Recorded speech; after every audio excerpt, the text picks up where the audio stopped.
Chicken வாங்குறப்ப கொஞ்சம் வித்தியாசமாக நல்லா டேஸ்டியாக ஒரு முறை இதே போல் செஞ்சு பாருங்கள். ரொம்ப நல்லாயிருக்கும், ஈஸியாகவும் செய்யலாம். ஒரு முறை செஞ்சுட்டிங்கன்னா எப்போவுமே இதே மாதிரி தான் செய்வீங்க. ஃபஸ்ட்டு வந்து ஒரு மசாலா ரெடி பண்ணிக்கலாம். மிக்சியில் வந்து ஒரு 12 பல் பூண்டு சேர்த்துக்கோங்க.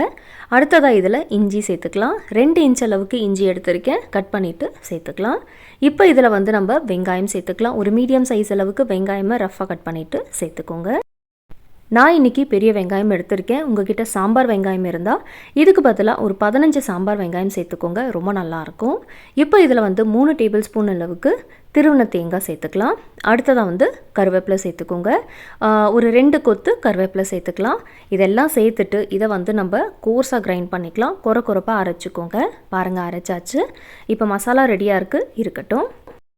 அடுத்ததாக பார்த்தீங்கன்னா சிக்கன் எடுத்துக்கலாம். 3/4 கிலோ அளவுக்கு சிக்கன் எடுத்துக்கோங்க. போனோடு எடுத்திருக்கேன். நல்லா க்ளீன் பண்ணிவிட்டு வாஷ் பண்ணியாச்சு. இப்போ இதில் வந்து ஒரே ஒரு முட்டை சேர்த்துக்கலாம். முட்டை சேர்த்த பிறகு 1 டீஸ்பூன் அளவுக்கு சோம்பு சேர்த்துக்கலாம். சோம்பும் சேர்த்தாச்சு. அடுத்ததாக பார்த்தீங்கன்னா சில்லி ஃப்ளேக்ஸ் சேர்த்துக்கலாம். நீங்கள் வந்து 1லேருந்து 2 டீஸ்பூன் அளவுக்கு சில்லி ஃப்ளேக்ஸ் சேர்த்துக்கோங்க.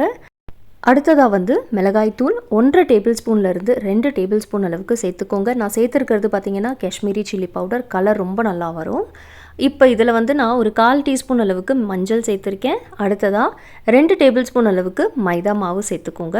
நீங்கள் இதே அளவுகள் வச்சு செஞ்சு பாருங்கள், ரொம்ப பர்ஃபெக்டாக செய்ய முடியும். தேவையான அளவு உப்பு சேர்த்தாச்சு. இப்போ நம்ம மசாலா பேஸ்ட் அரைச்சிருந்தோம் பார்த்திங்களா, அந்த மசாலாவை சேர்த்துக்கலாம். சேர்த்துட்டு நல்லா கலந்து விட்டுருங்க. தண்ணி எதுவுமே சேர்க்கக்கூடாது. தண்ணி சேர்க்காமல் அப்படியே மிக்ஸ் பண்ணணும். பாருங்கள், நல்லா மிக்ஸ் பண்ணிவிட்டேன். அடுத்ததாக இதில் வந்து 1 டீஸ்பூன் அளவுக்கு வினிகர் சேர்த்துக்கலாம். வினிகர் சேர்த்துட்டு திருப்பி நல்லா கலந்துருங்க. இது பார்த்திங்கன்னா நல்லா மிக்ஸ் பண்ணியாச்சு. இப்போ என்ன செய்யலாம்னா இதை வந்து கவர் பண்ணிவிட்டு ஒரு 30 மினிட்ஸ்லேருந்து 1 மணி நேரத்துக்கு நல்லா மேரினேட் ஆக விட்டுடலாம். நீங்கள் வந்து ஃப்ரிட்ஜில் எடுத்து வச்சுடுங்க. 30 மினிட்ஸ்லேருந்து 1 hour நல்லா மேரினேட் ஆகட்டும். அதுக்கப்புறம் நம்ம எடுத்து ஃப்ரை பண்ணிடலாம். எண்ணெய் பாருங்கள், லைட்டாக சூடாக இருக்குது. நான் எடுத்துருக்கிறது பார்த்திங்கன்னா தேங்காய் எண்ணெய். தேங்காய் எண்ணெய் வச்சு இந்த ஃப்ரை செஞ்சால் ரொம்ப நல்லாயிருக்கும். ஸோ தேங்காய் எண்ணெய் பிடிக்கும்னா நீங்கள் தேங்காய் எண்ணெயில் ஃப்ரை பண்ணுங்கள். இல்லைனா வேறு எதாவது எண்ணெய் எடுத்துக்கலாம். மீடியம் ஃப்ளேம் வச்சுட்டு கொஞ்சம் கொஞ்சமாக சேர்த்துட்டு பேட்ச் வைஸில் ஃப்ரை பண்ணி எடுத்துக்கலாம். நான் எண்ணெய் கொஞ்சம் கம்மியாக எடுத்திருக்கேன். ஸோ நிறைய பீசஸ்லாம் சேர்க்கலை, 5லேருந்து 6 பீஸ் தான் சேர்க்க போகிறேன். நல்லா ஃப்ரை ஆகட்டும். அப்பப்போ இதே போல் திருப்பி போட்டுகிட்டே இருங்க. ஓரளவுக்கு நல்லா ஃப்ரை ஆன பிறகு இதில் வந்து நம்ம கட் பண்ண பச்சை மிளகாய், அதுக்கப்புறம் கொஞ்சமாக கருவேப்பிலை சேர்த்துக்கலாம். பாருங்கள், பச்சை மிளகாய் மிடில் கட் பண்ணிவிட்டு சேர்த்துருக்கேன், கொஞ்சமாக கருவேப்பிலை சேர்த்துருக்கேன். இப்போ இது வந்து இன்னும் ஒரு 2 நிமிஷத்துக்கு நல்லா ஃப்ரை ஆகட்டும். நல்ல கலர் மாறிடுச்சு பாருங்கள்.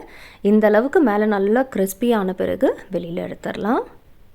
நல்ல வாசனையாக இருக்கும். கருவேப்பிலை, பச்சை மிளகாலாம் ஃபைனலாக போட்டு ஃப்ரை பண்ணுறப்ப ரொம்ப நல்லாயிருக்கும். இப்போவே ரொம்ப வாசனையாக இருக்குது. வெளியில் எடுத்துடலாம்.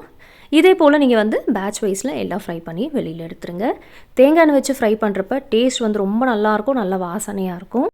நீங்கள் இதே ஸ்டெப்ஸ் ஃபாலோ பண்ணி செஞ்சிங்கன்னா சிக்கன் ஃப்ரை வந்து வெளியில் நல்லா கிறிஸ்பியாக இருக்கும். உள்ளே பார்த்தீங்கன்னா இதே போல் நல்லா மாய்ஸ்டாக நல்லா சாஃப்டாக இருக்கும்.